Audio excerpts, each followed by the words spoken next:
Bonjour, bonjour, vous êtes sur Canal Algérie, vous êtes sur l'émission Bonjour d'Algérie, en ce dimanche 23 février, la journée nationale de la Kasbah. Et nous allons vous parler de cette journée et puis l'importance de cet aspect culturel que revêt la Kasbah d'Alger. Nous avons également donc pendant 1h30 d'autres thématiques, notamment cette success story avec le grand architecte Guesmi qui sera reçu dans Jelia.dz.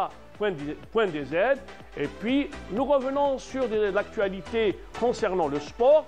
Et puis nous avons toujours ce devoir de mémoire envers les martyrs avec le page d'histoire qu'anime donc Hassan Arabe. Et puis nous revenons également sur un aspect concernant la Kasbah d'Alger, puisque nous célébrons aujourd'hui la journée nationale de la Kasbah. Et sans plus tarder, nous allons nous enquérir de l'état de la météorologie. Bonjour. Bonjour les Ça va Amel? Ça va très bien. Ça se passe bien? Oui, ça va. Et là, plus ce matin, un Exactement. peu, hein? Oui. Zakhatin zakhat. D'accord. Mais des pluies assez marquées à l'ouest. Hein. Ah oui. D'accord. Donc vous avez parlé de la météo, de la mer, du soleil, et tout ça, c'est toi. Voilà. Un peu de tout. Après le jingle. Après le jingle.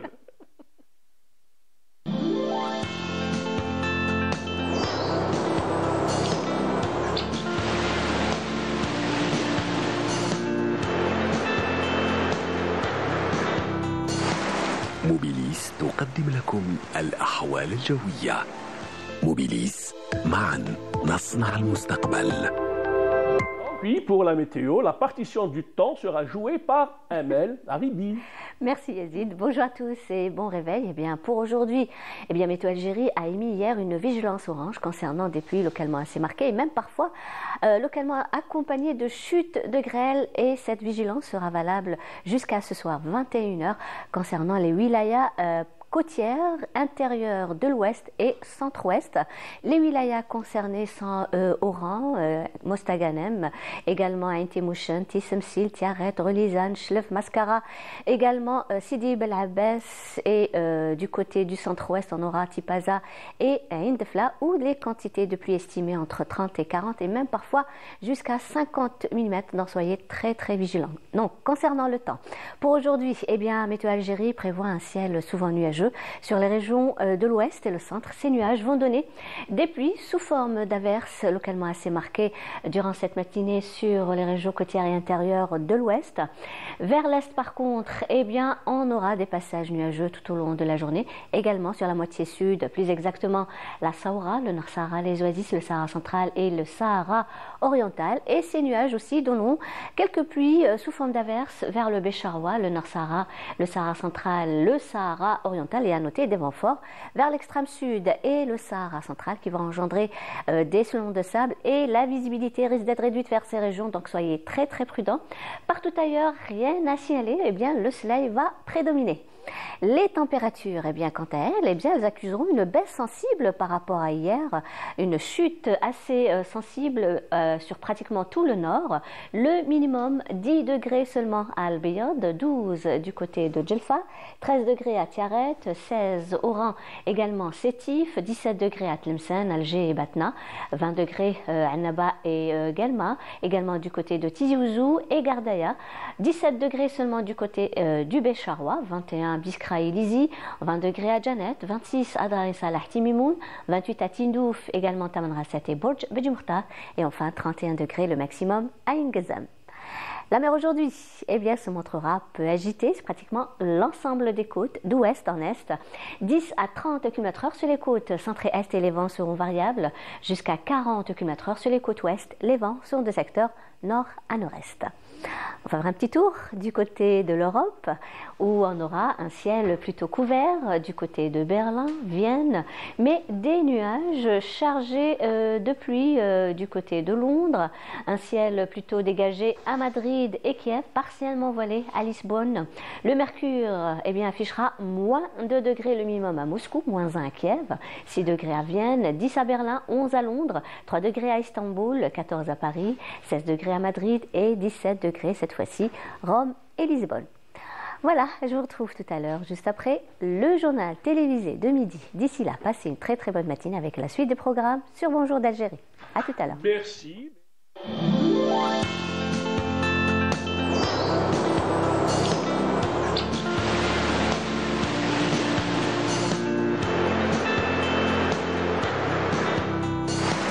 موبيليس قدمت لكم الأحوال الجوية. موبيليس، معا نصنع المستقبل. Je voulais dire simplement, elle n'a pas parlé des pêcheurs. Est-ce qu'ils peuvent y aller? Non, Yermir Sonnara. Bon, il fallait dire un petit peu. Bon, hier, j'étais à Sablette. Oui. Pour la Sablette, c'était vraiment magnifique. Ouais. Kanyani, C'est des Pabla, vents- vraiment. Enfin, c'est des vents faibles, hein, c'est des vents faibles. Donc c'est possible de pêcher. Le Donc, ça vent, va. c'est bon, c'est pas. Y a Mais, pas de- mais y a au pas sud, de- il faut se. Ah oui, le sud, le Sahara central, l'extrême sud, c'est des vents assez forts quand même, hein. Donc soyez très vigilants. Voilà, donc si vous voulez voir la mer et si vous voulez voir la baie d'Alger, l'une des plus belles baies d'Alger, il faut y aller sur le hauteur de la Casbah et vous avez une vue imprenable. Exactement. Et pour rester dans la thématique, nous allons vous proposer une chanson de Abdelkader Chaou El-Qasba wa ana Oulidha.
كيفاش كان يغني هذيك؟ Moi j'adore, hein, le jingle Il est passé direct. est venu avant moi. Non, Bonjour. bonjour. Bonjour. Bonjour, c'est Riyad Belkhadi. C'est bien cela. Ça va, واش راك لاباس؟ وانت ça va. لاباس؟ لاباس شاعو bien. Ah, j'aime bien Jao en plus. ربي يحفظه. Ah ben oui. Et... Bonjour. Et puis bonjour, ça va? Bonjour. Très très bien. Ça va? Je suis ravie de te retrouver. Ben merci. Et avec Riyad, donc on va parler du sport, de l'actualité sportive. Moins de foot cette semaine, Yazid. Il n'y a pas eu de journée de championnat pendant le week-end. Et tout ce qui est rond n'est pas. Par contre, il y aura un grand derby algérois ce soir. On va en parler en fin de rubrique. Aujourd'hui, il sera question, allez, de petites rennes et de petites balles. De quoi on va parler donc? Du cyclisme et de. Tennis. Du tennis. Voilà. Très bien, Yazid. Vous suivez, vous suivez. Ping-pong, ping-pong. Alors, on va commencer avec le cyclisme. On va regarder quelques images. C'est fini pour la grande boucle. Le Tour d'Algérie, c'est terminé mardi avec une suprématie, une victoire algérienne, avec toujours les Hamza, hein, la dynastie Hamza. Ouais, c'est une saga, oui, bien sûr. Et il y a eu donc ce samedi le Grand Prix international de la ville d'Alger qui a été surnommé depuis 2 ans du défunt notre confrère Jamel Boukercha de la radio qui a même travaillé à Canal Algérie, Allah yarhamou. Donc ça s'est disputé sur 80 km en présence de 77 coureurs de 15 équipes ou 15 écuries différentes. C'est Hamza Yassine, encore un Hamza, qui a couvert la distance en 1h42 minutes et 16 secondes devant le Kazakh Yevgeny Gidish de l'écurie China Glory et son compatriote Youssef El Guigui. El Guigui, encore un grand nom du cyclisme, avec le même temps prévu initialement à Alger Centre, au centre de la capitale. Finalement, ça s'est déroulé dans la nouvelle ville de Sidi Abdallah. Voilà, la boucle est bouclée. Il y a eu le Tour d'Algérie qui s'est terminé mardi. Puis en fin de semaine, il y a eu le Grand Prix de Hassim Saoud. C'est traditionnellement, généralement, ça se joue dans les festivités du 24 février chaque année. Et puis, on termine cette grande quinzaine de cyclisme avec ce Grand Prix Jamel Boukercha, Rabbi yarhamou. On va passer maintenant de la petite reine à la petite balle. Non, il faut suivre. Il faut suivre. Ça faut être sérieux. Il faut suivre. Il faut suivre. Donc, voilà. Le break, justement, on va parler de break. Avec vendredi, il y a eu les finales du double. Alors les Algériens sont vite passés à la trappe de ce tournoi international ITF Junior, hein, c'est des jeunes. Et qui s'est déroulé à J'arrive à Badjarrah. Superbe, hein, le tennis club de Badjarrah qui est magnifique. J'y étais ce vendredi.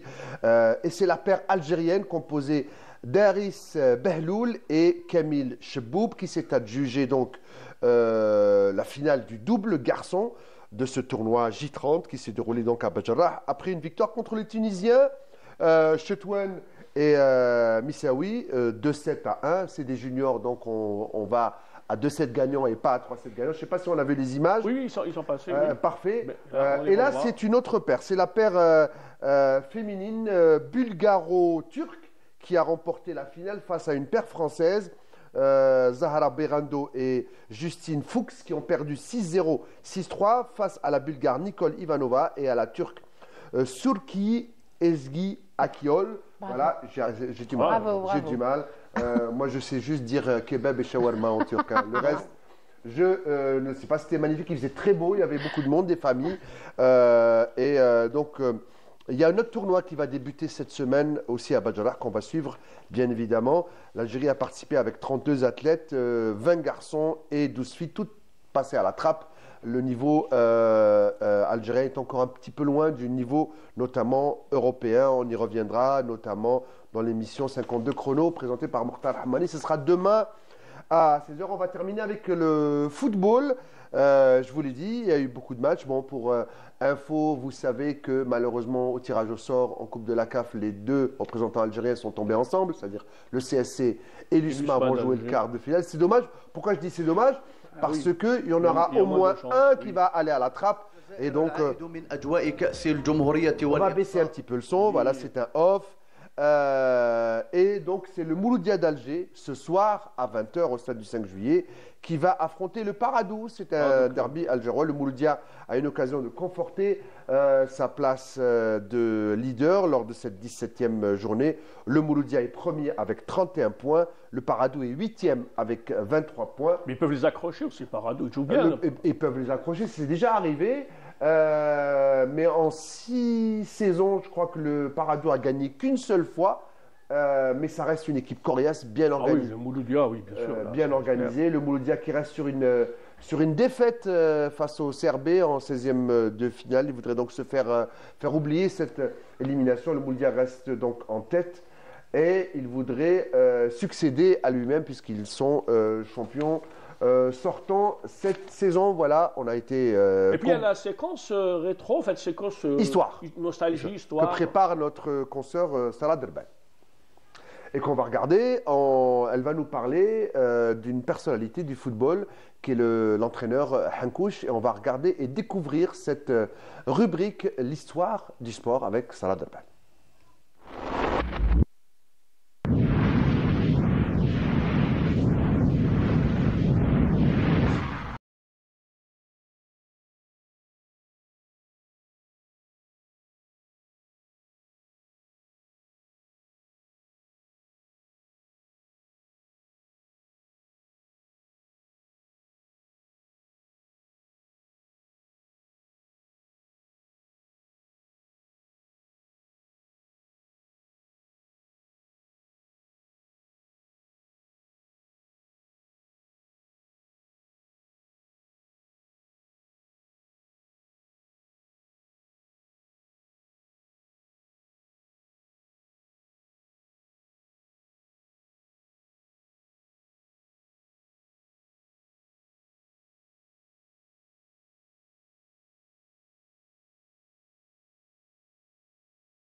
Et puis, place au patrimoine et place à cette journée nationale de la Casbah avec Selmira Hadamar après le jingle.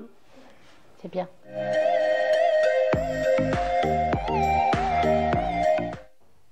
واش راك يا سميره صافا واش راهي جملتكم صافا شويه لاباس بخير كيفاش رحتي البارح القصبه Non, ما رحت البارح. Mais je vais régulièrement. Oui, pour des raisons qui dépassent. داروا واحد الكبده مشرمله تما في Oui, البارح واش نقول oui, لك je donne le nom, non. Chez Bédis, allez. Non, enfin, il y a plusieurs petits restaurants comme voilà, ça. pour rappeler un peu l'ambiance de la Casbah, cette ambiance bon enfant qui règne, et puis de toutes les activités qui vont être organisées au niveau des palais, le palais des Raïs, le musée maritime. Même au Théâtre National d'Algérie, où il y a des activités, plusieurs activités. Mais vous allez revenir un peu sur tout le projet de restauration des palais, pratiquement tous les palais qui existent depuis Khdaout El Amia, le palais Hassan Bacha, le palais Mustafa Bacha, la citadelle, la poudrière, les mosquées. Donc, toutes, nous allons pratiquement avoir un GPS Casbah. J'aimerais en si peu de temps. Mais bon, c'est pas possible. Sauf que, c'est vrai, c'est la journée nationale de la Casbah. Mais la Casbah, depuis plusieurs années maintenant, enfin de 3 à 4 ans comme ça, connaît un élan sans précédent. C'est-à-dire énormément de touristes étrangers, même nationaux. Ils viennent de partout, de toutes les wilayas. Et ça a permis une relance même, on va dire, d'inspiration, de motivation. Les artisans se sont remis au travail. On peut la visiter. Les petits restaurants, comme ce que tu as dit, de poissons. Enfin, généralement, c'est du poisson, de friture, tout ça. Voilà. Font partie de ce périple, font partie de la visite de la Casbah que l'on peut commencer, bien sûr, par le palais, la citadelle d'Alger. Voilà, ce qu'on appelle globalement Dar Sultan, mais qui est en réalité la Casbah. c'est la Casbah d'Alger. On commence par là-bas. On peut visiter Alors, qu'est-ce qu'on peut visiter là-bas? On peut visiter la poudrière, tu l'as dit, la salpêtrière, là où on produisait du sel, de la pierre de sel et de la poudre simplement pour les armes. On peut visiter bien sûr la mosquée du Dey, on peut visiter les dépendances, les quartiers des Haras, le Hammam. Et puis, bon, malheureusement, c'est pas encore terminé, mais on attend avec impatience que le palais des Beys et le palais des Dey et le harem des femmes soient. C'est en restauration depuis. C'est dans le projet, hein. En fait, ils avancent. Je pense qu'il y aura lentement, mais réception sûrement des projets fin de 2025. On attend ça avec impatience, Inch'Allah, bien sûr. Cela dit, c'est un quartier, c'est un territoire. Il y a aussi la mosquée de Brani. Alors, la mosquée Brani, on peut même y faire sa prière. Elle est ouverte, c'est la première qu'on trouve en montant vers la citadelle, en empruntant le chemin Taleb, voilà, qui a été creusé par la colonisation française. C'est juste avant Serkadji, sur la droite en montant. Donc, on voit un reste de rempart, et puis on rentre. On peut passer chez Khaled le Menuisier, l'un des derniers ébénistes exactement, de la Casbah. On peut, parce que chez lui, quand on monte au dernier étage, on a une vue magnifique, imprenable. On voit tout Alger, tout le golfe d'Alger, la demi-couronne. On voit jusqu'à Cap Matifon, en fait. Hein. Et la grande mosquée d'Alger, déjà, et la pointe d'Alger. Exactement, c'est ça. Et ensuite, on peut visiter Dar al-Lahom, qui est un modèle, on va dire. Elle a été restaurée, bien sûr. C'est une maison privée, puisque la Casbah, les 3/4, ce sont des maisons privées, ce sont des habitants. L'État possède, bien sûr, des demeures qu'il a rachetées ou qu'il a récupérées. Il y a des domaines habous, il y a des domaines privés, il y a des domaines de l'État. La plupart du temps, c'est ça. Voilà, qui ont été transformés avec le temps en musées. En temps normal, ce sont des musées. Donc, qu'est-ce qu'on peut visiter? On peut aller chez les artisans, on peut visiter Dar Mustafa Bacha. Mais Dar Mustafa Bacha n'est pas la plus ancienne demeure. La plus ancienne demeure... Dar Mustafa Bacha, c'est l'actuel musée national de l'enluminure et de la calligraphie. Voilà. Je voulais juste revenir sur une dénomination. Ce ne sont pas des palais, ce sont des dar, des demeures. Elles sont selon l'ordre hiérarchique de celui qui la possède ou celui qui l'a construit. En général un bey, un dey, un ara, et puis après un riche propriétaire ou quelqu'un de gradé de l'armée des janissaires. Voilà. Donc, peut-être citer une petite source, celle de Brodel, qui disait Algébrie de corsaires poussée à l'américaine, et aussi une ville de luxe et d'art à l'italienne. Il n'est pas le seul à faire la comparaison avec l'architecture italienne. Il y a D'Aranda, il y a Haïdou, il y a Nicolai de Nicolai, tous ces gens-là. Il y a aussi, comment s'appelle, il a dit Alger, c'est une ville qui se regarde. Oui, ça c'est Godard, je pense qu'il a dit Alger. Oui, c'est un cinéaste. D'accord, il est venu plus tard, d'accord. Par rapport à la lumière et tout, il a dit Alger, c'est une ville qui se regarde. Et pour bien regarder Alger, notamment les palais, notre reporter Lamia Boudbouda a été voir comment le palais Hassan Bacha a été restauré. Donc nous allons voir tous les détails. Charge des travaux de restauration, la wilaya d'Alger œuvre à réhabiliter l'ensemble des monuments archéologiques et sites historiques situés dans le secteur sauvegardé de la Casbah d'Alger. Nombreux projets ont été réceptionnés et d'autres sont en pleine restauration. À l'exemple de ce palais nommé Dar Ahmed Pacha. On est au début de l'opération, donc à peine 2 mois de lancement de l'opération. Donc on est aux travaux préparatoires pour entamer les travaux de restauration.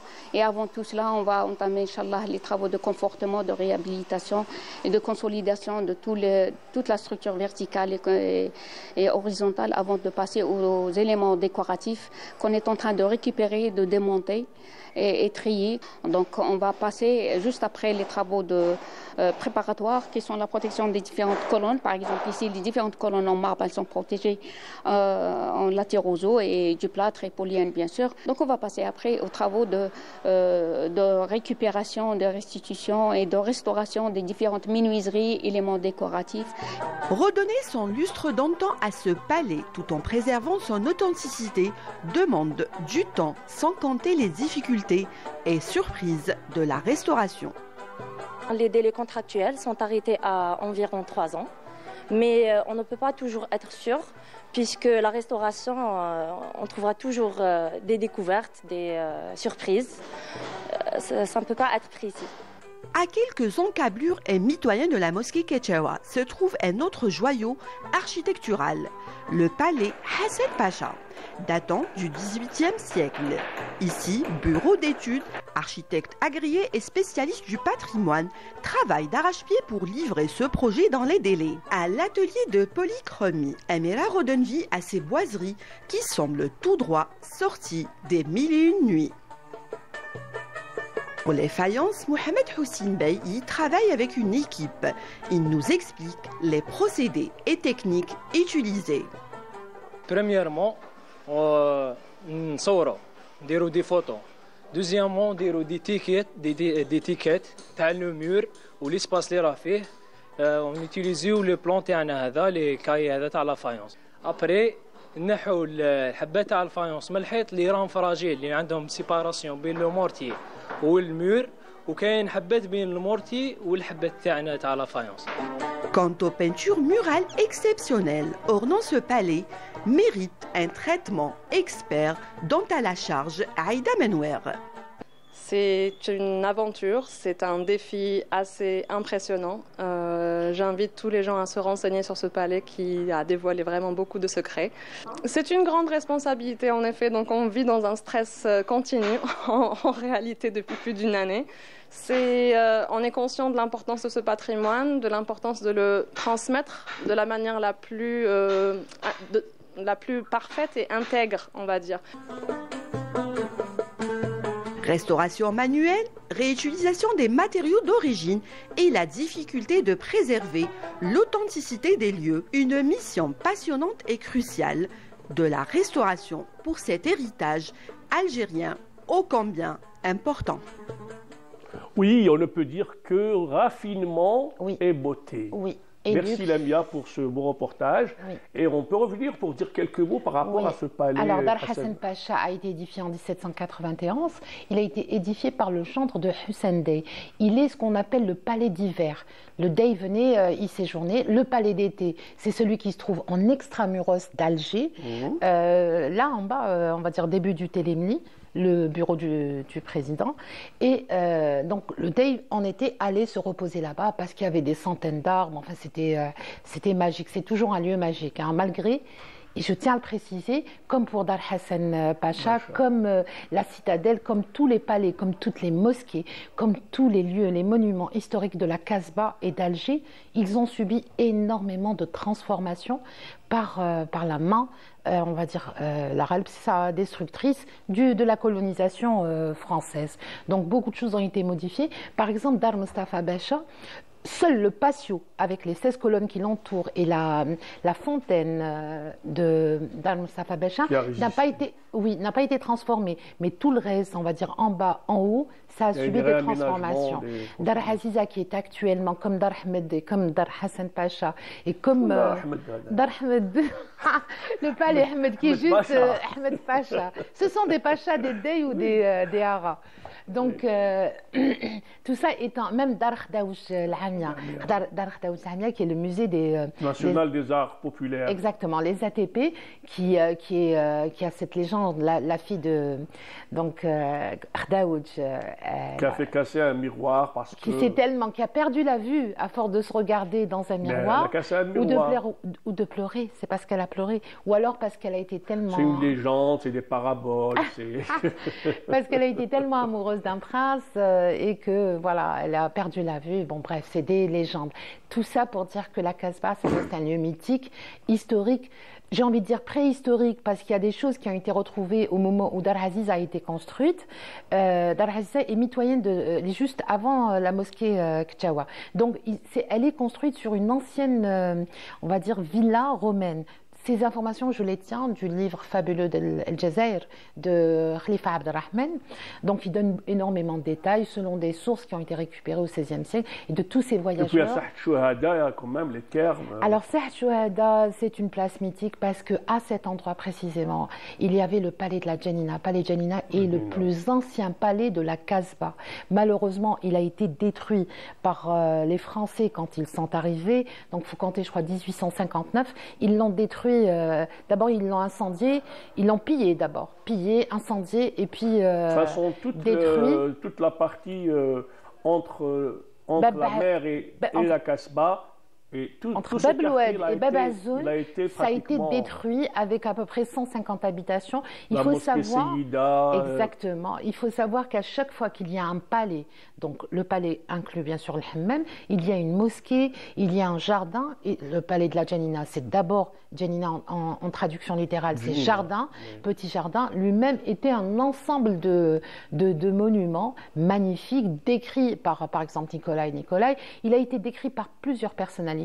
Ça a été le siège central du gouvernement d'Algérie, transformé bien sûr, quitté vers 1816 par Khoja. Il est monté à la citadelle, mais sinon c'est toutes les affaires économiques, sociales, politiques, militaires se traitaient. C'est un voyage à travers l'histoire. Malheureusement, il a été si on part du bastion 23, Palais des Raïs, le musée maritime, après on a les thermes, et après on remonte et on arpente pour y aller vers le haut de la Kasbah.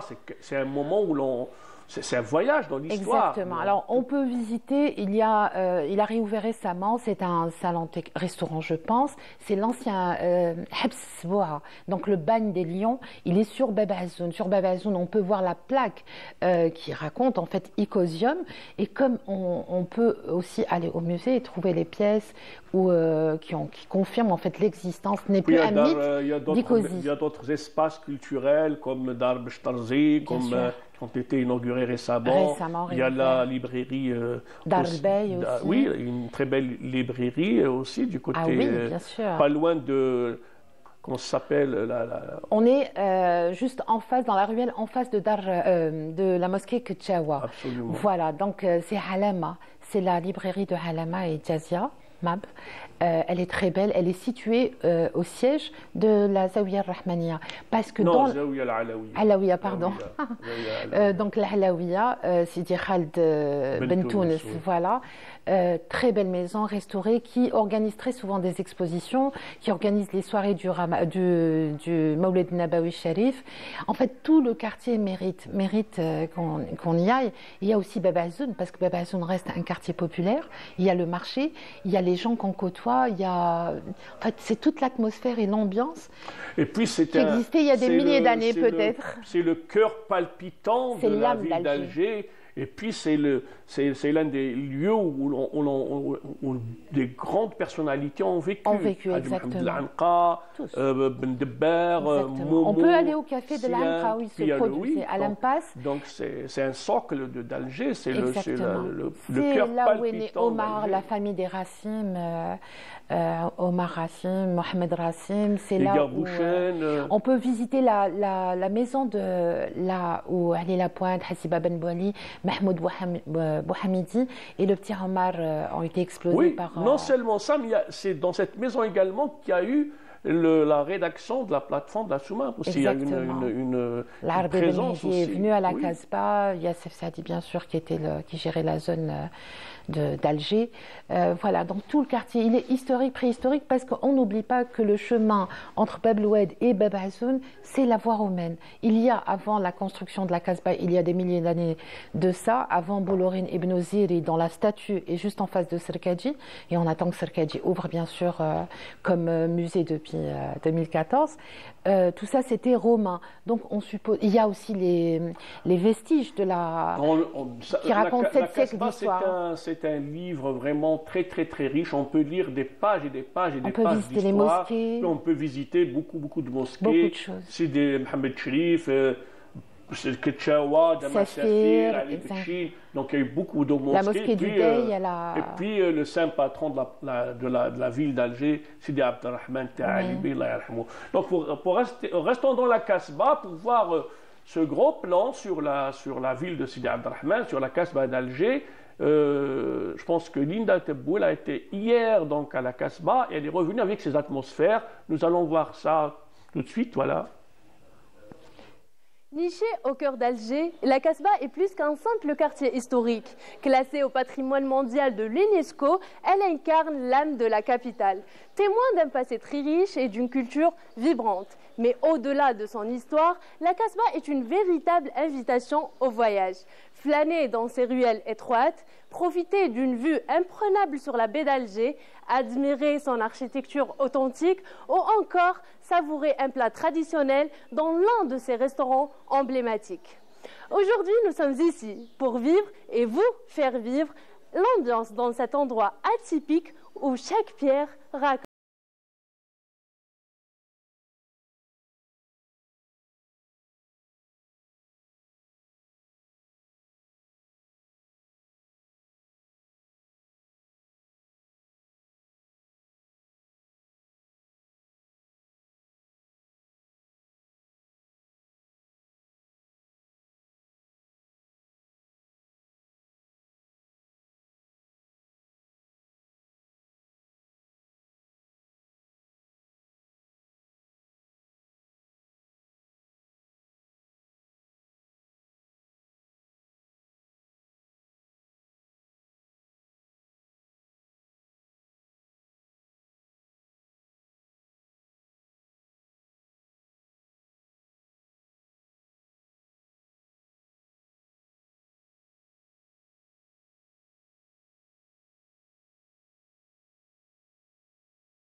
Donc, de l'authenticité de la Casbah, nous allons découvrir un success story, notamment, où se manifeste éclectisme et fonctionnalité. C'est l'invité de Fella. Bonjour Fella. Bonjour Yazid.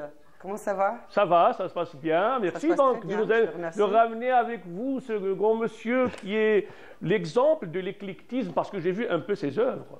Ah oui, on ne va pas le présenter tout de suite, Yazid. Oui, on ne va pas le présenter. On va voir alors. Oui, alors bonjour à tous. Avant de vous présenter mon invité, j'aimerais que vous regardiez cette photo.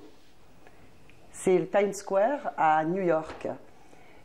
Pour les Algériens qui résident à New York, ils ont dû peut-être s'asseoir un jour sur ces chaises. Eh bien, celui qui les a imaginés et conçus est avec nous. Bonjour Shafiq Ghasmi. Bonjour. Bienvenue. Merci d'avoir accepté notre invitation. Vous êtes là depuis en Algérie. Vous vous êtes installé en Algérie depuis peu de temps. Je suis né à Alger. Vous êtes né à Alger. Voilà. J'ai vécu ici jusqu'à l'âge de 15 ans. Ouais. Et je suis parti en France. Et puis, mon métier, c'est l'architecture et le design. Vous êtes architecte, designer, industriel. Voilà. C'est quoi designer industriel? Il faudrait l'expliquer peut-être. En fait, designer industriel, ça veut dire que designer, c'est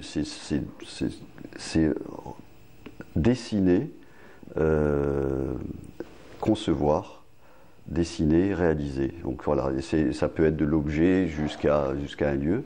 Et designer industriel, c'est un objet qui soit reproductible. Donc on le dessine et on le conçoit, on le pense pour qu'il soit reproductible en série. Et donc l'idée c'est d'augmenter la qualité d'usage et de réduire le prix pour le rendre accessible au plus grand nombre. Et c'est ça le design industriel. Et donc juste pour répondre à la question, je me suis installé, oui ça fait, en fait j'ai installé un studio d'architecture et de design ici, et qui est encore au stade embryonnaire. C'est un petit studio parce que je fais de la manière dont je fais toujours, c'est-à-dire avant d'attaquer une grande montagne, je commence déjà à gravir des petits paliers, donc voilà, c'est un petit palier, et en espérant qu'il y aura d'autres paliers pour faire des grandes choses. On vous appelle le directeur du beau. Oui, ça c'était quand j'ai travaillé pour une grande marque. Alors j'ai appris qu'il ne fallait pas dire de nom, mais une grande marque, un grand distributeur, peut-être le leader mondial maintenant de la distribution cosmétique. C'était le fondateur qui m'avait engagé et qui m'avait donné ce titre-là, directeur du beau. Donc pour rappeler, vous êtes né à Alger.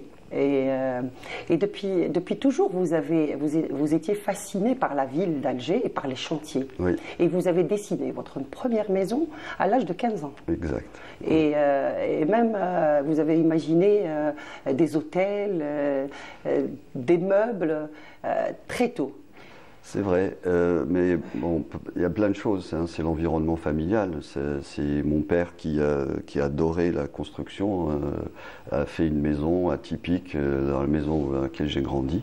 Et tous les amis, quand ils venaient à la maison, ils étaient surpris parce que c'était très original. Et donc ça, c'était aussi déjà, moi j'ai grandi dans de l'originalité et de la passion. Parce que mon père, il n'a pas fait ça pour être original, il a fait ça par passion. Et puis tout ça avait du sens, c'est-à-dire rien n'était fait gratuitement, il l'a fait parce qu'il voulait produire du beau et du juste. Et surtout, moi je suis né à Alger, mais je suis né dans un quartier, c'était à la Vigerie, au plein milieu de la baie d'Alger, donc moi j'avais les deux côtés. J'ai les deux côtés d'Alger, hein. J'ai la Alger plage sur le côté ouest et puis Alger ville sur le côté est. Et enfin, ouest et est, face à l'est et face à l'ouest. Et moi, j'étais au milieu et je passais de l'un à l'autre. En été, c'était Alger plage. Et puis le matin, avec mon père, on allait à Alger. On allait à la pêcherie et je passais devant ce front de mer merveilleux. Mais pour moi, Alger, c'est pas que le front de mer de la carte postale, mais c'est aussi l'espace industriel, les grues et tout ça. Tout ça, ça a façonné mon imaginaire d'architecte, inventeur un peu. C'est-à-dire que j'aimais aussi le côté ingénierie, le côté... parce que je suis resté d'ailleurs un peu un enfant. Les enfants, ils aiment les jouets. Hein, et c'est un peu, pour moi, c'est des grands jouets géants. D'un côté, et puis de l'autre côté, ça produit des choses merveilleuses où les gens se plaisent à vivre. Et Alger était absolument une ville d'un bonheur de vivre qui est vraiment extraordinaire. Elle est encore... Oui, alors un peu moins, je dirais.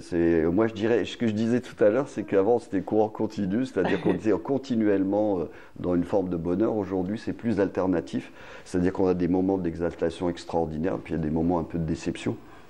Alors, ce matin, on avait une conversation avec un ami. Je ne pense pas que ça soit irréversible. Moi, je pense fondamentalement qu'on peut complètement retrouver un Alger sublime et peut-être même... C'est en cours. Il y a beaucoup de chantiers qui se sont lancés.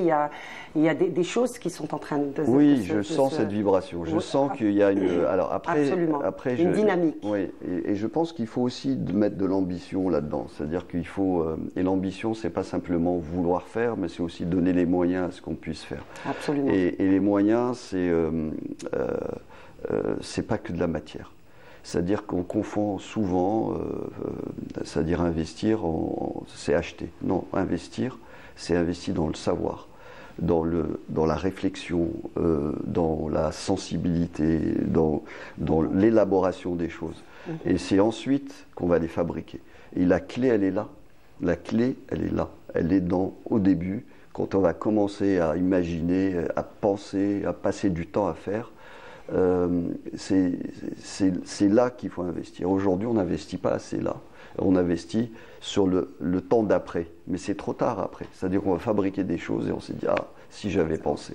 Et penser, ça ne coûte pas plus cher. Au contraire. Penser, ça crée de la valeur. Et après, alors maintenant, si on doit aller plus loin dans la démarche, tout à l'heure, on discutait, tu me disais, moi j'ai aimé ton intervention hier parce que j'ai donné une conférence, parce que c'était simple et compréhensible. Parce qu'il faut rappeler que vous êtes là aussi dans le cadre d'une conférence autour justement de l'architecture, autour du design et de l'intelligence artificielle qui se déroule actuellement à l'ESHRA. Elle se poursuit d'ailleurs aujourd'hui et demain. C'est les Builders et c'est un événement incroyable organisé par Akli Amrouche qui est un type absolument formidable et lui il fait vraiment beaucoup de choses. Puis la qualité des interventions, moi j'ai assisté hier, j'ai eu ce plaisir d'assister à... Donc voilà, pour reprendre ça, reprendre ce fil de la simplicité, il faut, pour moi le plus important, en fait, on dit l'architecture, c'est pas pour les architectes. Non, l'architecture, c'est tout le monde. On est tous architectes de sa vie, de son. Et nous, on a juste développé des techniques pour faire que les rêves puissent se réaliser. Mais le début, c'est un rêve. Le début, c'est la volonté de faire quelque chose qui nous fasse plaisir, quelque chose dans lequel on vit bien, on vit en harmonie avec les autres, on vit bien en société. Et donc, c'est très important d'écouter son sentiment, de ressentir les choses, et ensuite de faire ce que l'on sent, et ensuite de penser, et d'organiser, de structurer tout ça, et ensuite de le fabriquer. Donc nous, malheureusement, on commence par fabriquer, et ensuite, et à la fin, on sent, ben c'est trop tard. D'ailleurs, vous dites que être un designer est la mise à disposition de sensibilité, de sensations, avec l'effacement de sa propre personne pour se mettre au service de l'environnement. Ça résume ce que vous êtes en train de dire. L'environnement au sens large, c'est-à-dire l'environnement humain, l'environnement social, l'environnement culturel, l'environnement géographique, historique, culturel. Voilà, c'est tout ça. Sportif aussi. Je rappelle que vous êtes champion d'Algérie de 100 mètres et. Oui, alors c'était. Il y avait une anecdote avec votre entraîneur. Ça c'est drôle parce que c'est la dernière année où j'étais en Algérie, donc j'adorais le sport, l'athlétisme et je faisais des haies. Et mon entraîneur, et moi j'aimais l'association toujours de l'art et de la technique. Parce que pour aller vite sur les haies, il faut avoir une espèce de stratégie du franchissement de la haie, etc., de perdre le moins d'énergie possible. Bon, donc il y a un travail théorique en même temps que le travail pratique, l'effort, etc. Et j'avais vu que pour optimiser le franchissement, il fallait... juste pour terminer il fallait changer de pied d'appel. Voilà. Et donc j'ai dû le faire en cachette. Voilà. Donc vous avez réalisé beaucoup de projets partout dans le monde, au Japon, au Sri Lanka aussi, en Asie. Ah non, Sri Lanka. Alors ça fait partie de la liste de tous les projets que j'ai imaginés que malheureusement n'ont pas été réalisés. Alors ça c'est le propre aussi de l'architecte, c'est que 80% de nos projets sont dans les placards. Je ne vais pas dans la corbeille, mais parce que c'est, en tous les cas pour ce qui me concerne, c'est des projets qu'on va revisiter. Il y a un projet d'un hôtel dans le désert que j'ai imaginé. On va revenir vers les photos du désert, si on peut les revoir. En tout cas, vous disiez que vous avez imaginé, parmi les projets que vous avez imaginés, c'est une maison dans le désert. Et là, c'est cette maison-là qu'on voit sur c'est un peu plus qu'une maison, on dirait l'oasis rouge. Voilà. À Timimoun. C'est un peu ça, c'est-à-dire que là, ça se nourrit de l'environnement, de l'endroit, et c'est un resort dans le désert. Et ce qui est fabuleux, c'est que d'ailleurs vous avez le même fond d'écran, donc c'est le Tassili, et donc c'est le premier projet que j'ai imaginé dans le désert, c'était dans le Tassili. Et puis jusqu'au jour où je me suis dit... Là on voit une autre photo. Voilà, et vous voyez, c'est une porte, mais c'est une porte symbolique, c'est un passage. C'est pas une porte pour fermer, c'est une porte pour ouvrir et accueillir. Et donc la symbolique est intéressante. Et d'ailleurs c'est l'endroit le plus grand et le plus haut Et puis, l'idée là, c'est que, vous voyez, il n'y a pas de route qui vous y mène. Il n'y a pas de poteau électrique pour aller amener de la clim. Donc c'est un lieu qui respecte l'endroit où il est. Et pourquoi? Parce que quand on va aller dans le désert, c'est pour avoir une espèce de quête comme ça d'immersion dans la nature. Ben, l'enjeu, c'est que lui-même, ce bâtiment, il est totalement immergé, complètement intégré. Mais en même temps, c'est un acte culturel. Ce n'est pas un objet effacé, c'est un objet qui existe. Mais en revanche, si on l'abandonne, il devient sable. C'est-à-dire qu'il est biodégradable. Non seulement il est bioclimatique, c'est-à-dire qu'il s'intègre à son environnement. Et il est, voilà, on n'a pas d'électricité là. Et ça, il produit sa propre énergie. Donc, d'ailleurs, votre préoccupation principale, c'est de produire ces maisons à l'échelle industrielle avec des coûts réduits. Oui, en fait, les gens, ils confondent l'idée du process industriel avec le fait d'avoir un objet standard. Okay, et ce n'est pas du tout la démarche. Ma démarche, c'est de promouvoir un process de production qui permette de rendre le beau accessible. Voilà. Et c'est vraiment ça, de rendre accessible, mais surtout d'utiliser les savoir-faire existants. Les savoir-faire existants, les outils existants, les matériaux existants. Et évidemment, il y a un contexte algérien, mais après, il y a le contexte régional. C'est-à-dire, dans le désert, ce n'est pas la même chose qu'en ville. Et à la ville d'Alger, ce n'est pas la même chose qu'à la ville de Constantine. Donc voilà, donc et ça, cette idée de travailler avec on va dire, en étant totalement immergé dans l'écosystème local est fondamentale. Et c'est en fait, mais si on le fait en mode juste prototype, ça coûte trop cher. Donc il n'y a personne qui va acheter cette démarche-là. Donc les prototypes, ils servent finalement de nourricière à plein de projets filles ou de projets enfants. Il va inventer plein de projets qui vont se nourrir de cette démarche originale et qui va réduire les coûts. Donc d'ailleurs, mon studio, il est organisé comme ça. On a un laboratoire où on fabrique les protos et ces prototypes coûtent très très cher. Très très très cher.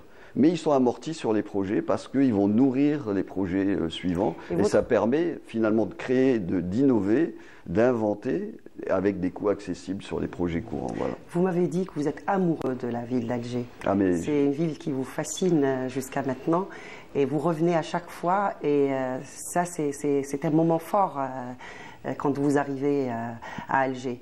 Et vous avez imaginé aussi l'hôtel Saphir qui est en pleine réhabilitation et la salle Mougar. Oui. Et donc si on peut voir des images de l'hôtel Saphir, on va en parler le temps de retrouver les images ou les photos. Alger, voilà. En fait, Alger, cette façade-là particulièrement, c'est la façade du front de mer. Je pense qu'elle a contribué de manière très forte à faire de moi un architecte. C'est-à-dire que j'avais 3 ans, mon père m'emmenait à la pêcherie et je passais le long de le front de mer. Et ce bâtiment était différent des autres. Il avait et je me dis, mais c'est pas possible, c'est quand même incroyable. Et voilà. On va voir. Oui, voilà. Et ça, c'est la partie avant, avec le drop-off, c'est-à-dire que ça serait le premier, peut-être, Palace Hotel d'Algérie, puisque là, on atteint un niveau de prestation, de prestige inégalé. Et ça passe par cet accueil avec la possibilité vous savez, il y a les carrosses qui rentrent, et puis le roi qui descend, ou le président qui descend, ou l'invité du pays qui descend, ça devient un lieu de prestige. Et en plus, il y a cette terrasse qui donne sur la mer. Oui. Et là, ce qu'on a imaginé, c'est qu'il n'y a pas de palais, un palace, il n'y a pas de palais sans jardin. Et là, on a imaginé de couvrir toute la partie devant, au-dessus des voies ferrées, et même au-dessus de la gare routière, de la gare maritime, c'est-à-dire en gardant les bâtiments existants, c'est-à-dire qu'on ne casse rien, on vient juste venir couvrir d'un jardin qui nous mène jusqu'à la mer. Donc ça rend accessible la mer à tout le... Ça, c'est le jardin intérieur, mais je ne sais pas si vous avez vu la vue de l'autre côté, c'est-à-dire de ce qu'on voit depuis l'hôtel. Qui mène jusqu'à la mer. La mer, ça c'est super intéressant parce que ça... et puis, le décor qui épouse la mer. Et puis surtout, on a un palais, en fait, on a un parc devant le palais, un parc extraordinaire et en plus ouvert au public. Ce qui est à vraiment côté, fabuleux. il y a la salle Mougar aussi. Et la salle Mougar, elle est intégrée dans l'hôtel. Voilà, il y a même une entrée de l'hôtel vers la salle Mougar. Oui. Je rappelle... Je voulais juste ajouter quelque chose, c'est que par rapport à l'hôtel Saphir, Il n'y a pas un lieu qui est baigné dans le soleil comme l'hôtel Saphir. Vraiment, c'est magnifique parce que je me suis baladé plusieurs fois et je me suis retrouvé vraiment très enchanté par ce soleil qui est là, qui est présent. Absolument. Alors, vous avez totalement raison. Et d'ailleurs, ce qui est extraordinaire, c'est que un hôtel palace, il faut une piscine. Donc on a mis une piscine sur le toit. Mais une piscine dans le cadre d'Alger, vous comprenez bien avec la visibilité qu'il y a. Donc on l'a organisé de telle sorte que même lorsque, quel que soit l'endroit où vous êtes dans Alger, vous ne pouvez pas voir des gens qui sont sur cette piscine-là. Et donc il y a une espèce mais en même temps, cette piscine, elle est face à la mer. Elle est face à la mer et elle est face à l'immensité de la mer.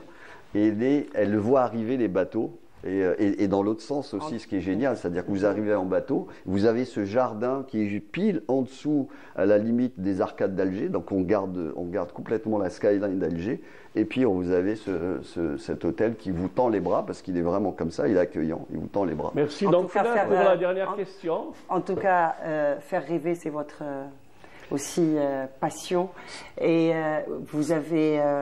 on vous a consacré en 2008 le MAMA, vous a consacré toute une exposition, vous avez aussi des prix prestigieux que vous avez décrochés, et on rappelle que vous avez aussi participé au design du ministère des Affaires étrangères, notre ministère des Affaires étrangères, et le ministère de la Culture.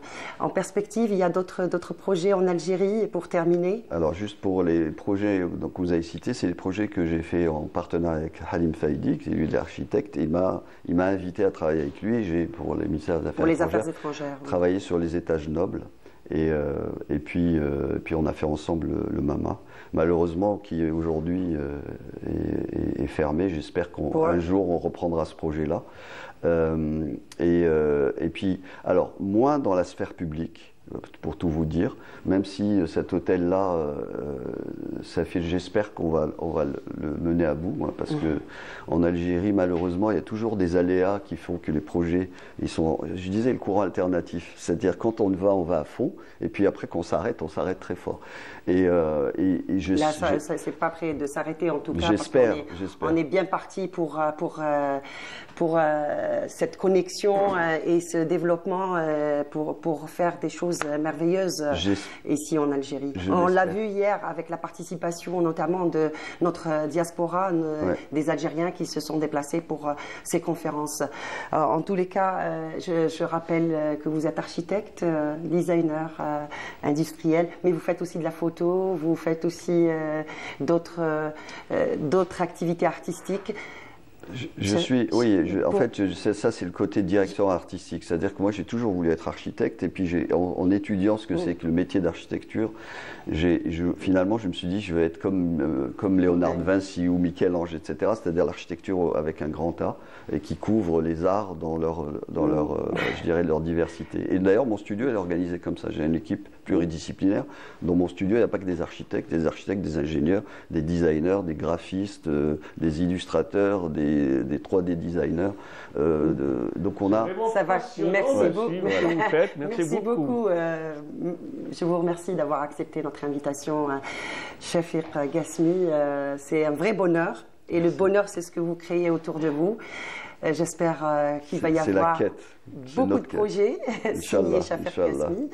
Et on se reverra au prochain projet. Voilà, en tous les cas, on est là. Voilà, moi, je m'investis beaucoup. Je crois beaucoup à l'Algérie.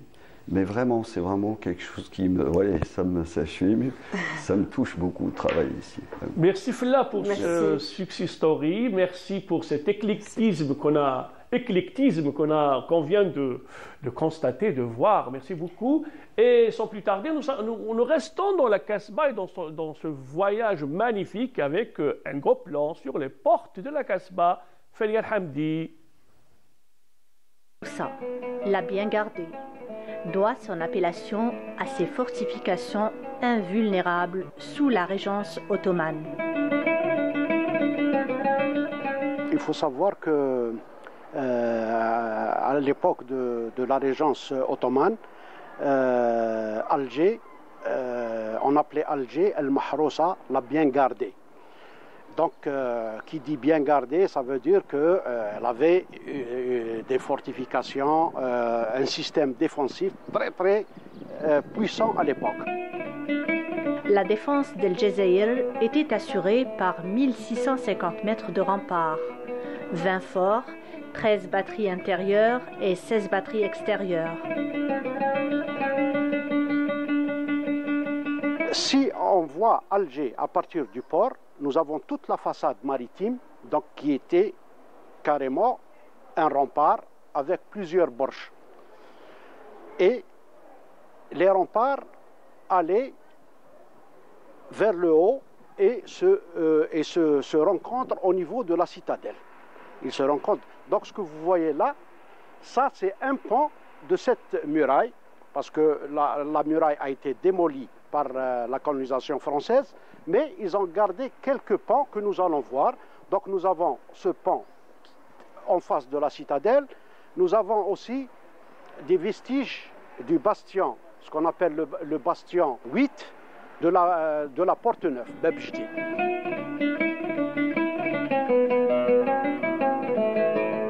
Tous les historiens s'accordent à dire qu'Alger était entouré d'une muraille percée de 5 portes. Chaque porte avait un nom.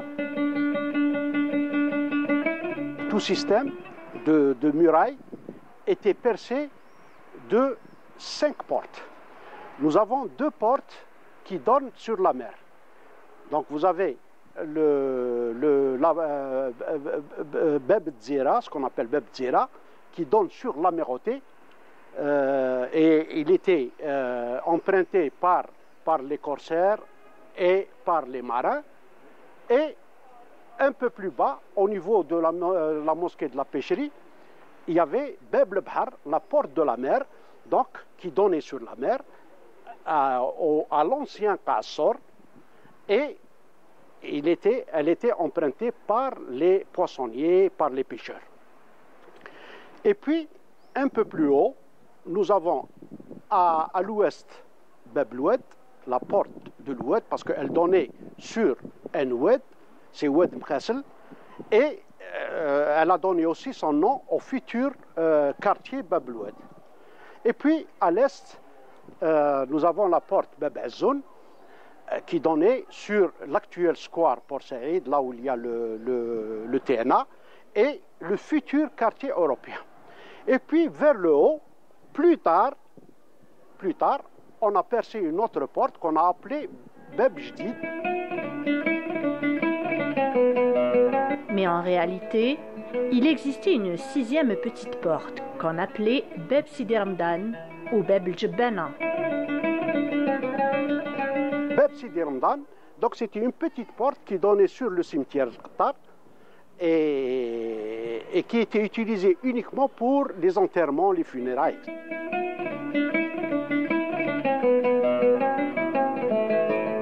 Depuis la naissance d'Alger, sa fortification a dû avoir plusieurs portes au gré des aléas de l'histoire et des différents souverains sur plusieurs époques.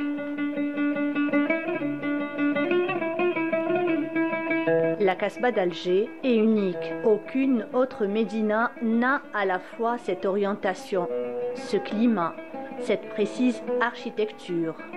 Certains l'ont décrite telle ou comme un diadème sur le front d'une princesse, tour à tour surnommée El Baïda, El Jazia, El Mahrousa.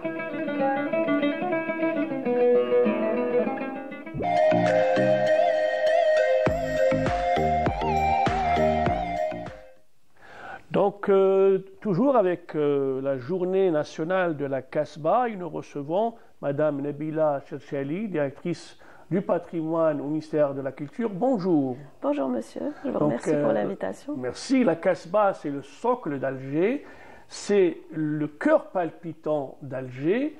La restauration de la Casbah revêt une importance capitale dans la vision stratégique de développement et de modernisation d'Alger. Et cette année, ça sera l'année de la réception de beaucoup de projets, dont celui de la citadelle. Est-ce que vous pouvez nous faire une évaluation de tous ces projets qui vont être réceptionnés? Oui.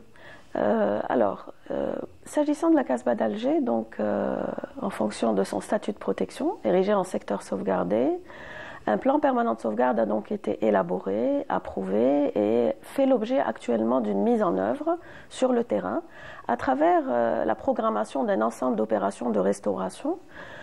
Certaines ont fait l'objet de réception, donc cette opération est menée conjointement par la wilaya d'Alger avec l'accompagnement technique du ministère de la Culture à travers l'Agence nationale des secteurs sauvegardés. Donc des opérations ont fait l'objet de réception, notamment au niveau de la citadelle d'Alger, ainsi que certains édifices, certains monuments au niveau de la Casbah d'Alger, tels que le mausolée de Sidi Abdelrahman à titre indicatif, la maison Bouhirad et autres. Au niveau de la citadelle d'Alger, nous avons la mosquée du Dey qui a été réceptionnée, ainsi que la poudrière. Et nous programmons justement la mosquée El Barrani, bien sûr, qui a également été réceptionnée. Et nous programmons donc la réception notamment du palais du Dey de la Casbah de la citadelle d'Alger, édifice emblématique au niveau de la citadelle, et du palais des Beys notamment. Donc ce sont des opérations phares, des opérations importantes qui sont menées donc en maîtrise d'œuvre par une maîtrise d'œuvre exclusivement algérienne. Donc aussi bien des bureaux d'études que des entreprises, des bureaux d'études qui sont dotés donc de personnes, d'architectes spécialisés dans le domaine du patrimoine culturel et qualifiés par le ministère de la Culture. D'ailleurs, nous en avons plus de 120 architectes sont qualifiés par le ministère de la Culture. Et donc des entreprises qui interviennent aussi dans le domaine de la restauration. Donc, il y a également dans le domaine de la restauration aujourd'hui, le problème c'est que selon le ministre de la Culture, Zohir Belalou, donc il a dans une déclaration, 693 bâtisses menacent ruine. Quelle serait l'approche la plus judicieuse pour gérer cette situation et pour pouvoir en fait, trouver une solution par rapport à ces maisons, à ces palais qui relèvent du droit privé? Oui. Alors, en fait, le gros problème au niveau de la Casbah d'Alger, pas que, mais au niveau des centres historiques, justement à travers le territoire national, c'est l'intervention sur les biens qui relèvent de la propriété privée. Il est plus aisé d'intervenir sur des biens qui relèvent de la propriété publique ou des biens qui relèvent de la propriété waqf, exactement, habous. D'autant plus que ce sont des opérations qui sont actuellement en cours au niveau de différents centres historiques, au même titre que la Casbah d'Alger. Mais l'intervention est plus compliquée sur les biens qui relèvent de la propriété privée. Donc, s'agissant des biens, des 693 biens qui menacent effondrement, il est prévu, justement, en fonction de l'expertise de leur état de conservation, de procéder ou à des opérations de consolidation en urgence, quand l'état de conservation le permet, ou à des opérations de dépose quand les biens menacent réellement effondrement et procéder à des reconstructions. Bien sûr, ces opérations doivent être menées concomitamment avec les opérations d'assainissement de la nature juridique de ces biens. Très souvent, ou la grande majorité de ces biens sont à propriétaires non revendiqués. Donc l'État a mis en place un dispositif qui permet justement l'intervention sur les biens non revendiqués et faciliter l'intervention sur ce type de biens, pour en prévoir la restauration définitive ou la réhabilitation et bien sûr la reconversion de ces biens. Parce qu'il ne s'agit pas seulement de restaurer ou de réhabiliter, mais en même temps de reconvertir ces biens pour permettre à la Casbah ou à la revitalisation de la Casbah. Voilà. Il y a également les lieux de culte, les mosquées, les mausolées. Beaucoup ont été restaurés. Oui. Est-ce que vous pouvez nous parler un peu du rythme d'avancement de la restauration des mosquées? Il y avait Jama' Kchawa qui a été restauré. Oui. Il y a également Sidi Mohamed Shrif. Il y a Ali Betchin, il y a d'autres mosquées qui ont Barani dans font l'objet de restauration. Bien sûr, oui. Ces opérations sont menées dans le cadre de la mise en œuvre du plan permanent de sauvegarde. Donc, des chantiers très importants en matière de restauration des mosquées sont en cours. Le rythme est intéressant, bien sûr. Il est clair que ces expériences sont intéressantes. On peut, j'allais dire, étant donné que c'est une expérience de restauration qui est très, très naissante, l'expérience de restauration en Algérie est très naissante, elle date de moins de 20 ans, Elle a permis néanmoins la formation d'architectes restaurateurs, des premiers architectes restaurateurs en Italie, qui eux ont servi de socle à la formation de jeunes architectes algériens par l'école algérienne, qui eux sont actuellement sur le terrain. Mais bien sûr, c'est une expérience positive qui mérite d'être confortée, consolidée par la formation des métiers de la restauration, donc à travers nos écoles algériennes, mais en partenariat également avec des opérateurs étrangers tels que l'Italie, qui eux sont leaders dans le domaine de la restauration, ou même l'Allemagne, tout à fait. Nous avons des partenariats et nous avons prévu justement d'enclencher des formations, aussi bien de conservateurs ou de restaurateurs, de biens mobiliers ou de biens immobiliers. Voilà. Restons dans la restauration, puisque beaucoup de ces opérations de restauration bénéficient aussi de l'apport de l'École nationale de conservation et de restauration des biens culturels. Quel regard portez-vous sur cette ingénierie, ce savoir-faire de ces jeunes qui sortent de cette école de restauration? Écoutez, c'est un potentiel très très important qui mérite d'être encouragé et investi sur le terrain. Nous avons parmi nos experts, une restauratrice, aussi bien d'œuvres d'art ou d'éléments architectoniques, qui intervient sur différents chantiers de restauration et même sur nos œuvres muséales dans le domaine de la conservation et restauration des collections muséales, et qui ne demande qu'à former nos jeunes en relation avec tout ce qui est dispensé et tout le potentiel duquel dispose l'École nationale de conservation et de restauration. C'est la veine qui a intervenu sur les fresques murales du côté de Hassan Bachar. C'est Madame Aïda Mnower, tout à fait. Absolument. Vraiment, elle fait un travail extraordinaire. Exactement, à encourager grandement. Voilà. Donc, encore beaucoup de choses à faire et de potentiel. Et puis, on peut parler de cette connexion entre la Kasbah et la mer à travers ces agréables voûtes qui permettent une connexion. Qu'est-ce que vous en pensez par rapport à cette parce que ça a existé, mais maintenant on peut les utiliser et on peut faire un passage de la ville d'Alger, donc de la haute Kasbah vers la basse Kasbah. Il y a cette connexion. Cette connexion, justement, oui. En fait, beaucoup de projets qui sont enclenchés actuellement dans les abords de la Kasbah ont pour objectif justement de la mettre en relation avec la mer et la mettre en relation avec son environnement, c'est-à-dire la sortir de son isolement et la mettre en relation avec l'espace urbain restant. Donc dans ce cadre-là, beaucoup de projets d'aménagement sont prévus, aussi bien au niveau de la pêcherie que dans les abords de la Kasbah d'Alger. Voilà. Donc, merci d'avoir accepté notre invitation. Si vous avez un dernier mot par rapport à cette journée nationale de la Kasbah. Oui. Alors, en fait, nous encourageons toutes les initiatives en termes de conservation, en termes d'artisanat, en termes de développement d'opérations ou de projets visant la revitalisation de la Kasbah, parce qu'il ne suffit pas simplement de restaurer ou de réhabiliter, mais il faut y injecter de l'âme. Donc justement, avec tous ces jeunes et tous ces potentiels desquels nous disposons, aussi bien en termes de savoir-faire ou de connaissances, nous sommes là justement pour fédérer tous ces jeunes et toutes ces associations. Il y a des associations qui sont naissantes au niveau de la Kasbah d'Alger et qui ne désirent que participer justement à tout ce processus de revitalisation de la Kasbah d'Alger ou même des autres centres historiques répartis à travers le territoire national, et je vous remercie. Madame Nabila Chercheli, directrice du patrimoine au ministère de la Culture, merci d'avoir accepté notre invitation et je vous invite à faire immersion dans la ville d'Alger et dans la baie d'Alger.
Bonjour Hassan, donc honneur à nos martyrs et aujourd'hui nous allons parler d'un martyr de la révolution algérienne.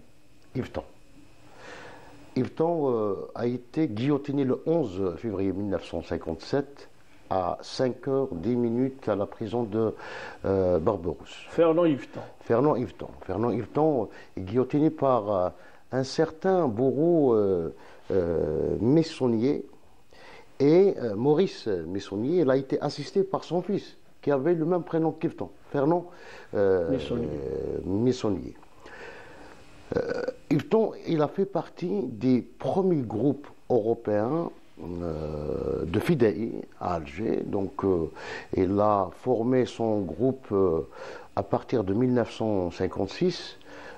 Les premières réunions ont été organisées au niveau de la maison des syndicats, donc l'actuel UGTA, 3e étage. Et là, autour de Hachlef, Kolodzi, ils ont tracé une perspective pour mener des actions au niveau d'Alger. Donc jusqu'au mois de juillet 1956, ils ont pris la décision de rallier le FLN sans l'accord du Parti communiste algérien, dont ils étaient des militants. Donc d'ailleurs, à un certain moment, il y avait une décision à Schlaf, il leur dit à partir d'aujourd'hui, on va agir au nom du Front de Libération nationale. Donc ils n'avaient pas les moyens. Parce qu'ils n'ont pas rejoint le Nizam, comme on disait, c'est-à-dire l'organisation du FLN dans la structure. Donc il fallait mener les premiers attentats. Et, comme ils n'avaient pas les moyens, donc ils ont pensé le premier attentat qui a été mené par Yveton et Félix Kolodzi, c'était l'attentat contre la bouchonnerie internationale, donc au niveau du Sendé. Là, ils ont utilisé un bidon d'essence et ils ont incendié l'établissement. Ensuite, Yveton, il leur a demandé, c'était lui, il leur a demandé des bombes. Est-ce qu'on peut avoir des bombes? Donc, comme il travaillait à l'UGA, donc au Hama, donc une semaine, c'était je pense fin juillet, donc on leur a dit vous aurez des bombes, d'accord, donc je pense que c'était le 12 juin 1956 et Yveton, plutôt Hachlaf leur a dit voilà vous aurez des bombes et c'est ainsi qu'un rendez-vous a été pris entre Yveton et Jacqueline Garouj, donc pas loin du ravin de la femme sauvage. Elle a ramené donc dans sa voiture 2 bombes dans un sac. Et puis quand elle arrive, c'est des bombes réglées par Taleb Abdelrahman. Donc il dit son sac ne pouvait pas contenir les 2 bombes en fait. Donc il a pris une seule bombe. Et dans l'objectif d'Yveton, c'était de faire des dégâts, c'était de provoquer une panne électrique à Alger, uniquement ça, parce que la bombe était réglée, je pense, à 19h30, c'est-à-dire après le départ des ouvriers. Donc, et voilà que le contremaître découvre la bombe. Il a appelé la police, Yveton a été arrêté, il sera affreusement torturé donc, au commissariat central d'Alger. Et en novembre, en décembre plutôt, donc en décembre 1956, il est condamné à mort. C'est vrai qu'à un certain moment, un certain nombre d'avocats ont essayé d'avoir la grâce, donc comment commuer sa peine en perpétuité du moment que la bombe n'a pas explosé. Mais il y avait un certain ministre de la Justice, garde des Sceaux, François Mitterrand,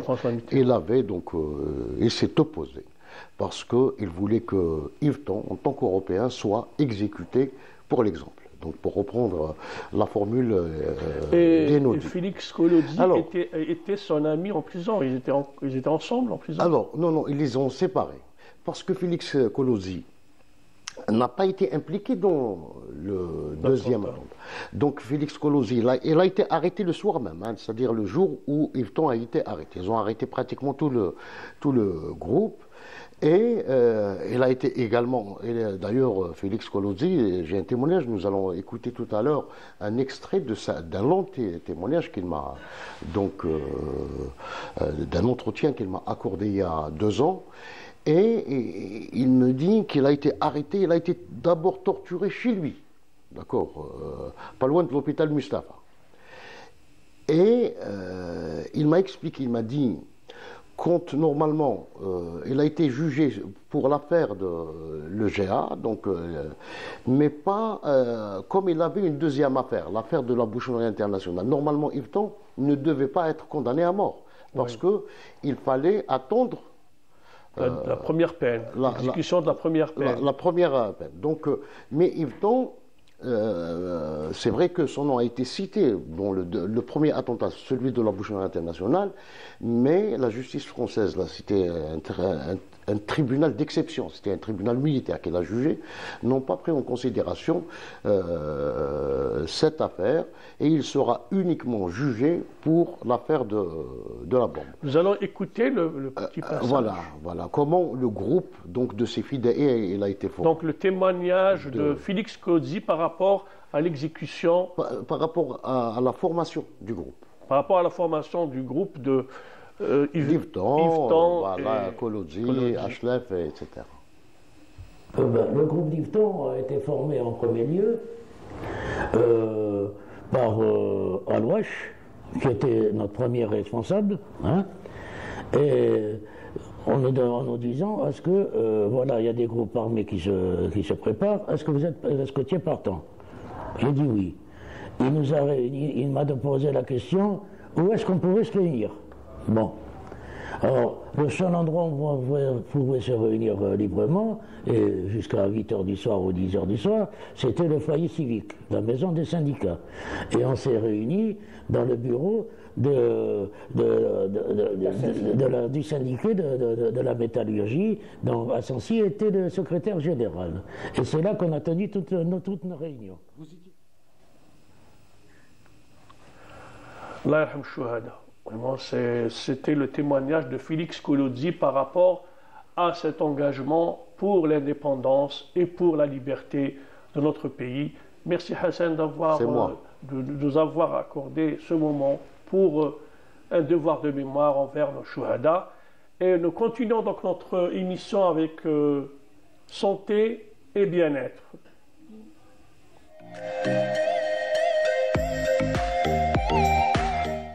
Et à l'approche du mois sacré de Ramadan, donc Ania va nous dire tout par rapport à comment se préparer, comment préparer son organisme pour un mois de jeûne. Exactement. Bonjour Yazid, bonjour Hassan. Bonjour. Justement, le mois sacré du Ramadan approche et la préparation à ce jeûne est très importante. C'est-à-dire que le fait de préparer son corps va nous aider à faire en sorte que notre jeûne pendant le mois de Ramadan soit plus fluide et diminuer un petit peu tout ce qui est maux de tête les premiers jours, fatigue, voilà, tous ces symptômes qui accompagnent souvent et qui gâchent un petit peu nos premiers jours. Et donc pour que ce soit plus bénéfique aussi, car le jeûne est connu pour détoxifier le corps, pour nettoyer notre corps, et pour que ce soit donc qu'on puisse prendre le plus possible les bénéfices de ce jeûne-là, on doit préparer notre corps. Alors quels sont d'abord les aliments à réduire? Ça peut paraître évident, mais c'est très important de réduire progressivement tout ce qui est café et thé. Il ne faut pas l'oublier car les premiers jours du Ramadan, on va avoir des céphalées par manque de caféine, par manque de sucre aussi également. Le sucre qui est un aliment très inflammatoire et très nocif en excès, et donc on va essayer de réduire, très addictif aussi, c'est ce qui va causer ces hypoglycémies, cette fatigue réactionnelle, ces céphalées-là, et cette fatigue, et donc on va essayer de réduire les quantités progressivement, environ 20 jours, il nous reste un petit peu une bonne semaine déjà pour se rattraper, donc on va essayer de réduire progressivement, si on mettait 2 cuillères à café, on va en mettre une, si on en mettait une, on en mettra une moitié. Le café, c'est pareil. Si on prenait 2 à 3 tasses de café par jour, on va passer à 1 tasse de café par jour ou de thé. Et donc, réduire ces aliments-là qui sont addictifs et stimulants, c'est la première étape et c'est très important. Il faudrait savoir aussi qu'il faut intégrer certains aliments pour nous aider à préparer notre corps à ce jeûne.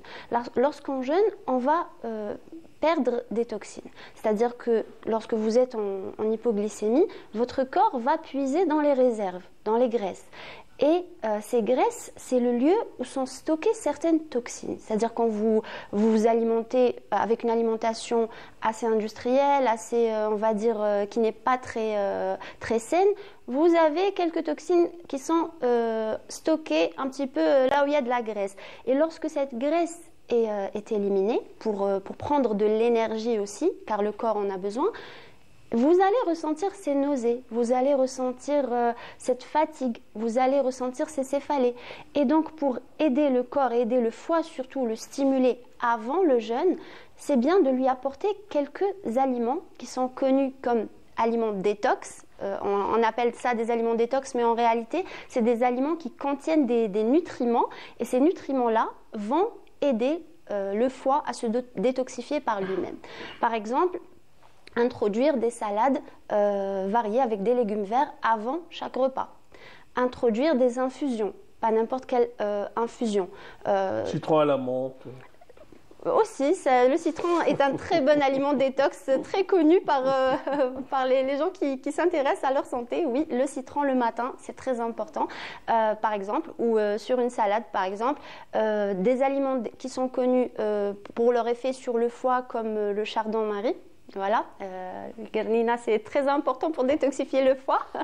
C'est à rajouter sur son... Voilà. Exactement. C'est très bénéfique. Ça a vraiment un effet stimulant sur le foie et ça va aider pour la bile. Rajouter de l'ail. L'ail fait partie de ces alicaments, on va dire, qui a un effet stimulant aussi pour tout ce qui est digestion. On va rajouter des infusions spécifiques comme le romarin. Le romarin a un effet aussi stimulant pour la détox. On va essayer de remplacer justement cette tasse de café. Par exemple, il y a beaucoup de personnes, ils prennent leur café juste parce qu'ils veulent tenir quelque chose, un petit peu comme la cigarette, les gens qui essaient d'arrêter la cigarette. Eh bien, on peut très bien, progressivement, laisser le café pour le matin et laisser l'infusion pour l'après-midi. Et comme ça va se faire de façon plus progressive et plus fluide. Et ces aliments-là vont éliminer ces toxines pendant le jeûne et nous aider à nous sentir beaucoup moins fatigués, beaucoup moins irritables et beaucoup moins, avoir beaucoup moins de céphalées et tous ces symptômes-là qui ont tendance à être présents les premiers jours. Voilà. Pas de labia, pas de qalbellouz. Ah, ça, on en reparlera le premier jour du Ramadan, dimanche prochain. Et voilà, on parlera de ça. Bon, voilà. On va terminer sur ça. Merci d'avoir suivi depuis 8 h du matin. Et à demain avec Radia Boulmaali.